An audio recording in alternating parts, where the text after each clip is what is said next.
I trusted the wrong voice, and it cost me everything. Here's my first-hand account of being scammed, the aftermath, and how I survived. My name is Michael, and I want to tell you how I lost almost everything. Not just money, but trust, confidence, and the sense of safety I thought I had built for my family. I used to think I was careful. I wasn't one of those reckless people who clicked on every email link or shared personal information with strangers. No, I was different. I was logical, skeptical, always double-checking. Or so I thought. But when the trap came for me, it didn't look like a trap at all. It looked like a lifeline. At that time, life was comfortable. My wife and I had worked hard for years to build a small nest egg. We weren't rich, but we had saved carefully, skipping vacations, choosing modest birthdays instead of lavish ones, saying no to things we wanted, because we believed in a future where all those little sacrifices would add up to something bigger. That money wasn't just numbers on a screen. It was a cafe my wife dreamed of opening one day.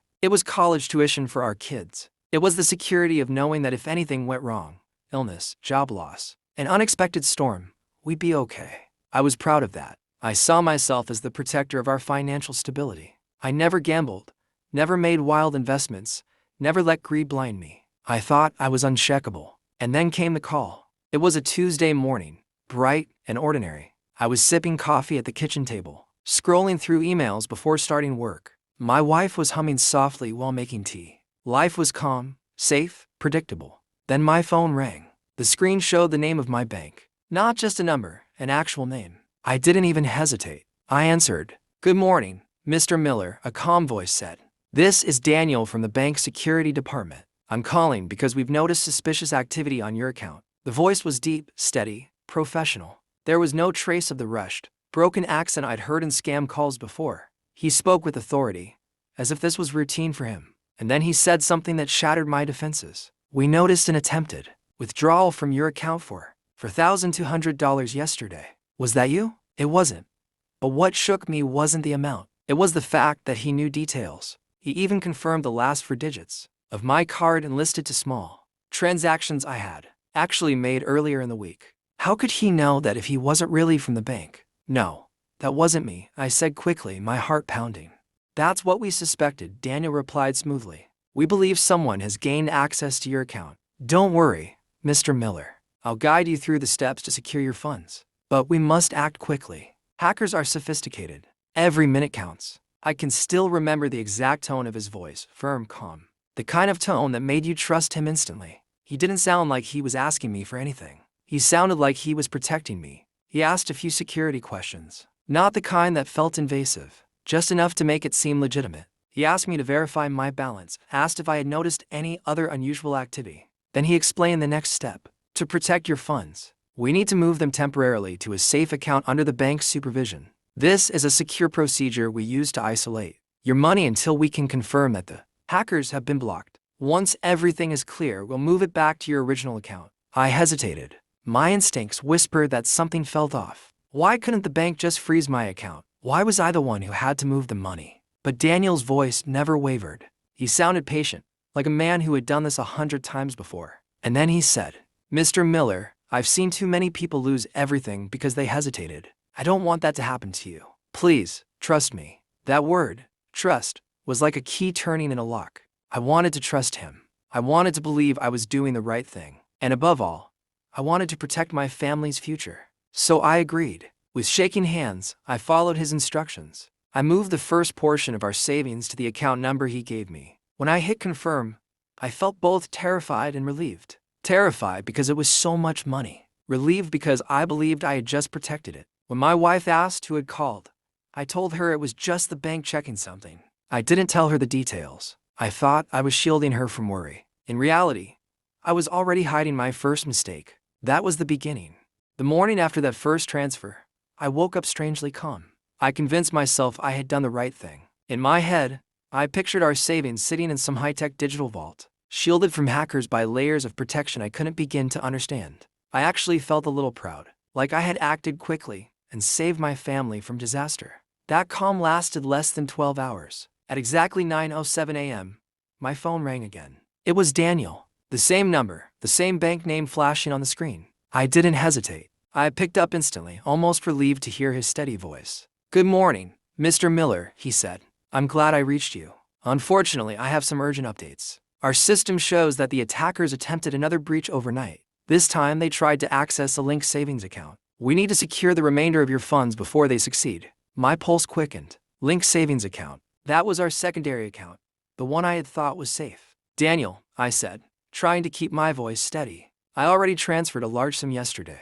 Are you sure this is necessary? I understand your concern, Mr. Miller, he replied, his tone perfectly measured. But hackers don't stop at one attempt. They probe every weakness. If we leave anything vulnerable, they'll drain it. I don't want you to wake up tomorrow and discover everything is gone. Please, trust me. We need to move the rest into the secure holding account. Again, that word, trust. It hooked me every time. I hesitated. But he was ready for that. He explained that the transfer would be temporary, that it was standard protocol. He even gave me a supposed case number and told me a fraud investigator would be in touch soon to confirm everything. It all sounded so official. I did what he asked. I moved another chunk of money. This one was bigger, painfully big. When the transfer was complete, I sat back in my chair, staring at the confirmation screen. My palms were damp, my throat dry. I told myself again, this is the smart thing to do. This is how you protect your family. But there was a new feeling creeping in alongside the relief, guilt. I didn't tell my wife. She trusted me with our finances, trusted that I always made careful, measured choices. What would she say if she knew? I had just moved almost everything we had to an account number a stranger gave me, over the phone. That night, I barely slept. I tossed and turned, replaying Daniel's words in my head. He had sounded so confident, so certain. Still, a voice inside me whispered, why would a real bank ever ask me to do this? The next day, the phone rang again. Mr. Miller, it's Daniel. I wish I had better news. But the hackers are persistent. They attempted yet another breach last night. We've blocked them so far, but to stay ahead, we need to complete one final step. By then, I was into deep. My doubts were louder now, but so was my fear. Fear that if I refused, we'd lose everything. Fear that if I told my wife, she would panic or worse, think I was a fool. What step? I asked. We need to secure your entire portfolio, including any investments or retirement funds. It's critical. Hackers often target those once they realize primary accounts are protected. Retirement funds. My stomach sank. That money wasn't just savings. It was decades of work. Still, I listened as Daniel explained the process. His instructions were precise, calm, professional. He even reminded me to keep everything confidential, saying, we don't want to tip off the attackers. Looking back, I see how perfectly crafted those words were. He wasn't just taking my money, he was isolating me, making sure I didn't talk to anyone who might have seen through the lie. I transferred more.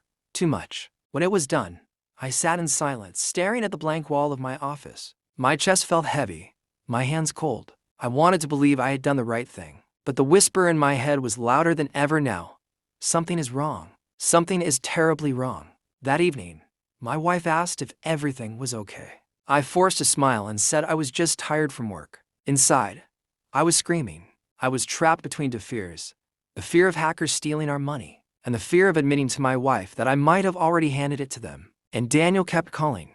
The morning Daniel didn't call was the morning I knew something was wrong. For days, his voice had become a constant in my life. Every call, every update, every warning had pulled me deeper into his net. And then, silence. No follow-up. No, Mr. Miller, we've secured everything, just emptiness. At first, I told myself he was busy. Maybe there were too many cases. Maybe he'd call later. But hours ticked by, and the silence pressed harder against my chest. By afternoon, I couldn't take it anymore. I dialed the official number for my bank, the one printed on the back of my debit card. Thank you for calling, a polite woman answered. How can I help you today? I swallowed hard.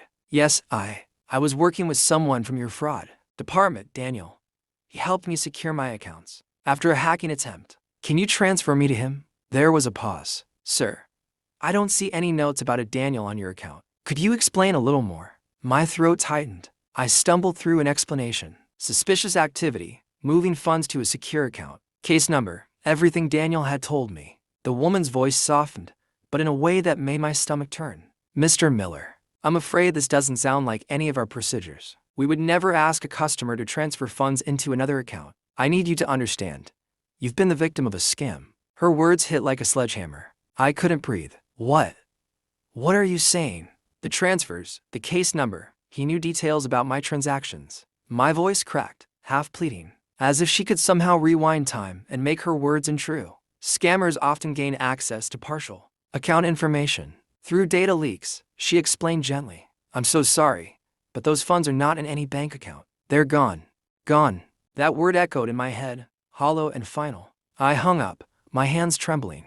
The room spun around me. My chest felt like it was collapsing in on itself. I had lost it all. Our savings, our future, the years of sacrifice. It had all slipped through my fingers because I trusted the wrong voice. And then came the worst part.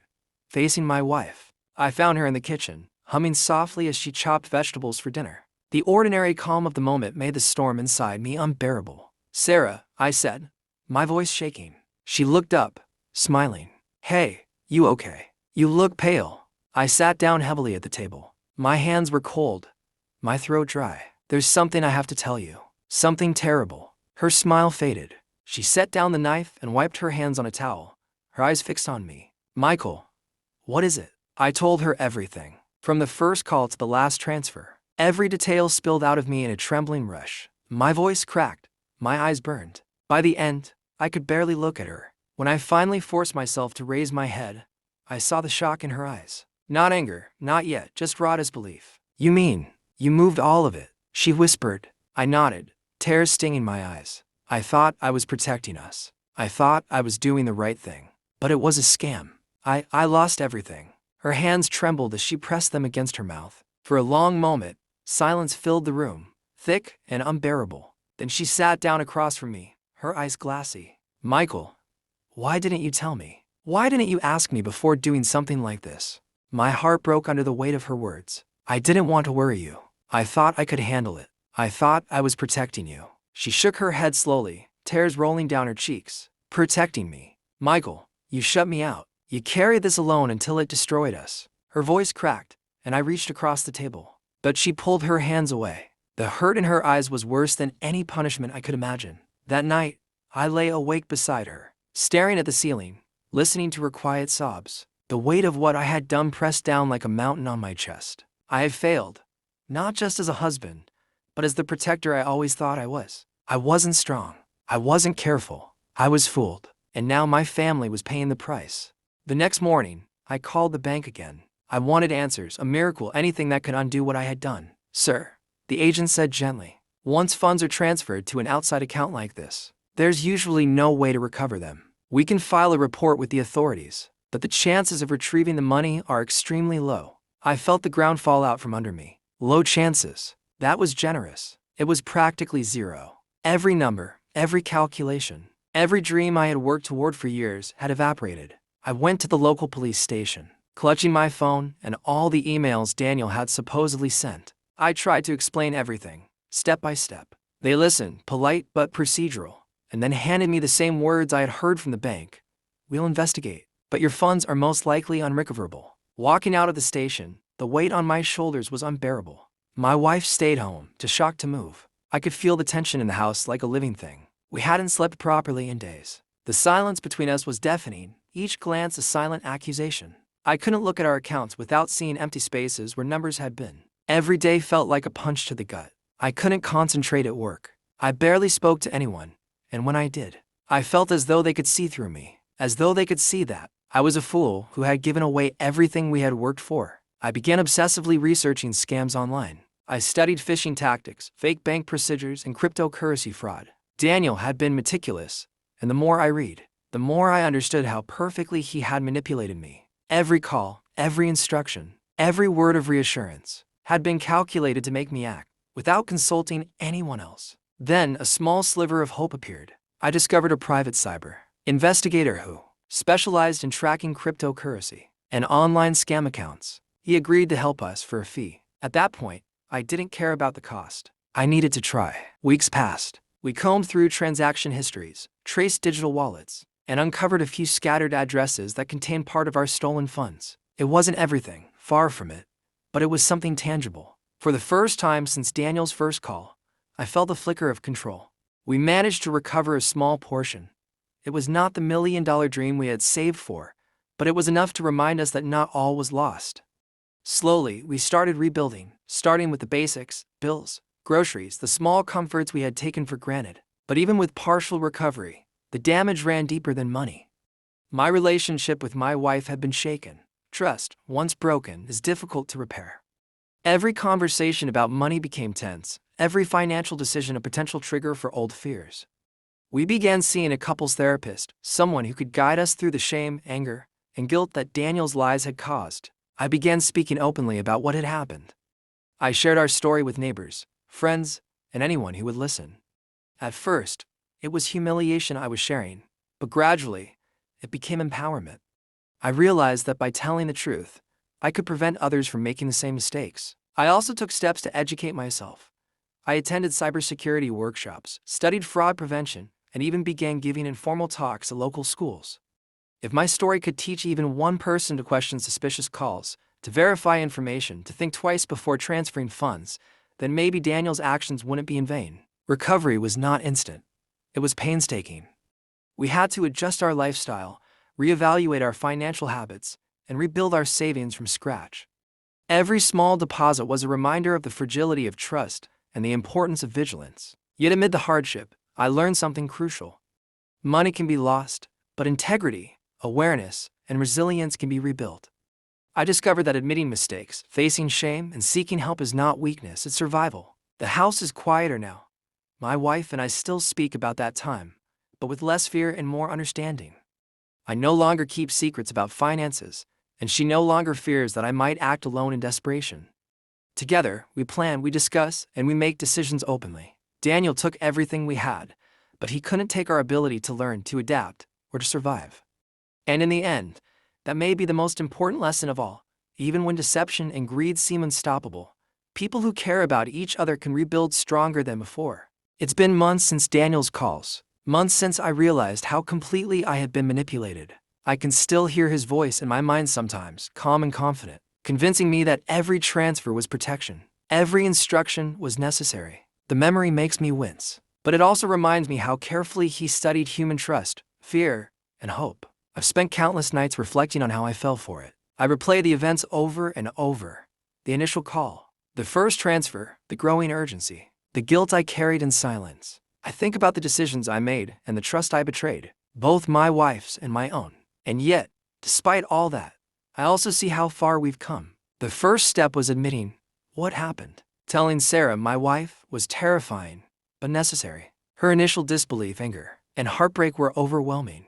But sharing the truth also gave her the chance to be part of the recovery, to see me as a human being who made a mistake, not a failure. The money we lost taught us to be cautious, but the experience taught us more about vigilance, about communication, and about resilience. Money can be stolen, yes, but knowledge, awareness, and the bond between people cannot. That's what we have been rebuilding alongside our savings. I began speaking publicly about the scam, not out of pride, but to warn others, friends, colleagues, neighbors, even local schools. I share my story so that people know how cunning scammers can be, how easy it is to believe someone who seems trustworthy, and how critical it is to verify, question, and pause before acting. I've learned that the human mind can be manipulated through fear and urgency. Daniel knew exactly where to press, what doubts to sow, and how to exploit the desire to protect. It was a lesson I wish I hadn't had to learn firsthand, but because I did, I can now recognize the red flags, and I can teach others to do the same. Some nights, I still lie awake thinking about what we lost. I see the figures in my head, our savings, our plans, the life we had meticulously built, and my chest tightens. But I remind myself of the things Daniel could never take: our love, our capacity to learn, our determination to rebuild. We started small. We put aside what little we had left, cut unnecessary expenses, and gradually replenished the essentials. Every small success, paying a bill on time, seeing a savings balance inch upward, planning a family outing without fear felt like a victory. A tangible reminder that we could survive, adapt, and move forward. Therapy helped, not just for Sarah and me, but for my own sense of self-worth. Speaking openly about shame and fear with someone trained to guide us through it gave me perspective. I realized that acknowledging my mistakes and taking responsibility didn't make me weak, it made me accountable, human, and stronger. The hardest lesson, I think, is that trust is fragile and yet essential. We have rebuilt it slowly in our marriage, in our family, in ourselves. We communicate now with transparency, discuss every financial step, and never let fear dictate action alone. We've also learned to act decisively but wisely. Impulsiveness is dangerous, especially when fear and urgency are involved. Daniel may have taken our money, but he didn't take our future. He didn't break our spirit, and he didn't destroy our capacity to love and protect each other. The road to recovery has been painful and humbling, but it has been enlightening too. I share this story not to seek sympathy or pity, but to leave a warning. Even the most careful, logical people can be deceived.